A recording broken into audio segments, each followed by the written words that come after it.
Hi everyone, I thought I'd record a quick video for you on the back of results day, which was yesterday, and there would have been a number of students who would have got their A-level results and been disappointed. But think there's an interesting element to this, which is I help entrepreneurs to create successful businesses, and we actually embrace failure, and this isn't taught in school. So I wrote a brief article yesterday, and I'll include it in the comments, called Entrepreneurship Qualifications Required, None. So there was a lot of tearing envelopes followed by tears of joy and sorrow yesterday. See what I did there? Across the land as A-level students discovered their destiny. But despite all of this emotional upheaval, how much of this is actually relevant to the modern business world? With the nature of work changing from career focus to entrepreneurial ventures. You look at YouTubers at the age of sort of 10 or 11 that have got millions of followers. How much should grades be taken into account, and what does being tested for memory skill in an unreasonable time frame in an overheated sports hall have to do with being an entrepreneur in modern business? How much of this graded learning actually applies to being an entrepreneur? So I'm helping a company called Postdog and an entrepreneur called James Pomeroy who are making their mark using new technology, which is aiming to become the MailChimp of the postal service. Postdog's simplicity belies a complex coding technology which allows users to send large volumes of personalized post, including fully designed brochures.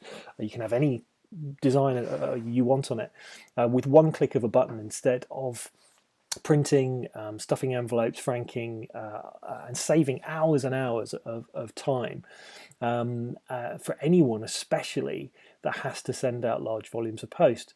Every potential combination of output requires a separate line of code, and there are hundreds of thousands of lines of code to actually make this happen. And ironically, one of the beneficiaries of this advanced technology happens to be schools, who still have to send out large amounts of personalized mail to parents and pupils, despite having gone digital. Some things they still have to send out. So I thought the irony of schools being one of the first clients for Postdogs was quite incredible, especially when I asked James about what he got for his A-levels, and he said an NU, and I got a DDN.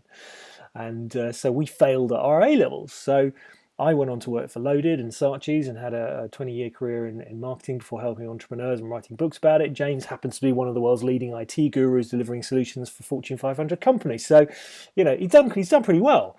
And we've now set up Postdog. And entrepreneurship, it would seem, does not require good grades. But it does require a willingness to embrace failure. But they don't teach that in schools. They don't teach embracing failure in schools. In fact, it's the opposite. It's incredible to think that most of the skills required in the outside world are not even taught. How to read a profit and loss statement could be quite useful. How to change a spare wheel, how to set up a customer retention funnel, what's the difference between gross and net. It's incredible the amount of pupils leaving school that don't understand these basic things. They're all vital, and yet none of them are taught. But most importantly, we've taught our kids how to get good grades, but not how to embrace failure. There's no substitute in an entrepreneurial venture for learning from mistakes. It's the only way to improve upon each iteration, to improve upon what's already there. So most entrepreneurs will tell you they fail consistently and welcome it. So the irony on results day is that those who have failed are actually probably better placed to learn from it than those who received the grades that they were after and have gone into a career system that's ancient.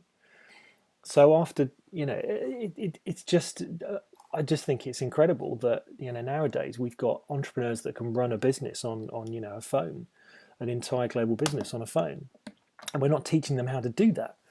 So, as tens of thousands of students learn their fate from a printed results sheet, the technology making the lives of the school admin staff easier to free up their time to deal with more important things like clearing, is being created by entrepreneurs who failed.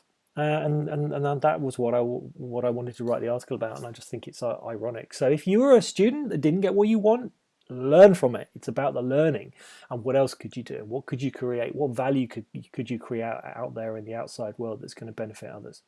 Okay, hope you found that useful. Take care, guys. Bye.